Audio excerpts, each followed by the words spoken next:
रात्रीच्या काही चपात्या उरल्या आहेत. यापासून आपण काहीतरी वेगळीच रेसिपी करणार आहोत. ती तुम्हाला रेसिपी आवडली तर कमेंटमध्ये सांगा. लाईक करा, शेअर करा, सबस्क्राईब करा. आपण आता मिक्सरचा जार घेतलेला आहे. यामध्ये विलायची आणि थोडीशी बडीशेप टाकून घेणार आहोत आणि ही बारीक करणार आहोत. ही रात्रीची चपाती आहे. ही आपण अर्धी दुमडली आहे. आता आणखीन एकदा अर्धी दुमडू आणि यापासून आपण पूर्ण नूडल्स तयार करणार आहोत.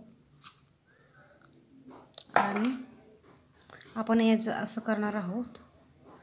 जितकी जाड होईल तितकी छान असं कापून आपण सेपरेट करणार आहोत.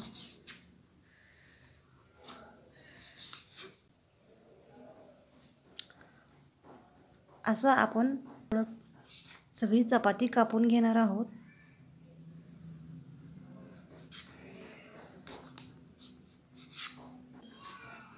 असं आपण सगळी चपाती कापून घेणार आहोत. सगळ्याच्या सगळ्या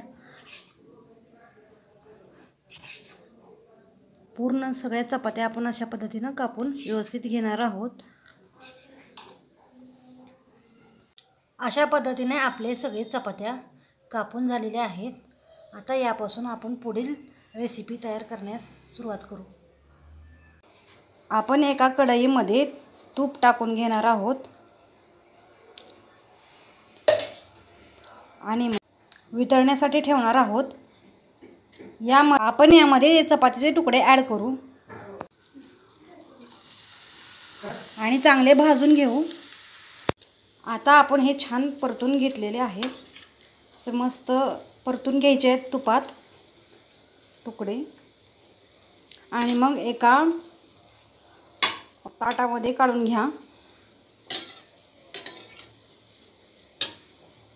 आपण आता यामध्ये 1 चमचा तूप टाकून घेणार आहोत. 1 ते दीड चमचा.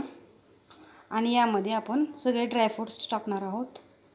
वितळल्यानंतर आपण यामध्ये ड्रायफ्रूट घालून घेणार आहोत आणि चांगले फ्राय करणार आहोत. आपण यामध्ये सगळे ड्रायफ्रूट्स आपण यामध्ये दूध ओतून घेतलेलं आहे.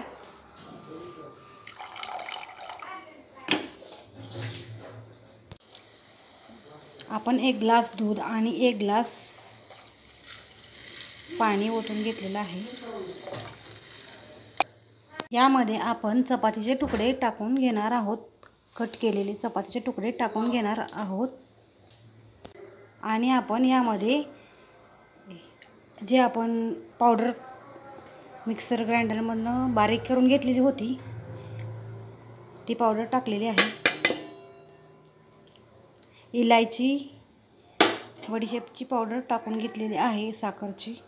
अशा पद्धतीने आपली खीर तयार झालेली आहे. कशी वाटली ती तुम्ही कमेंटमध्ये सांगा.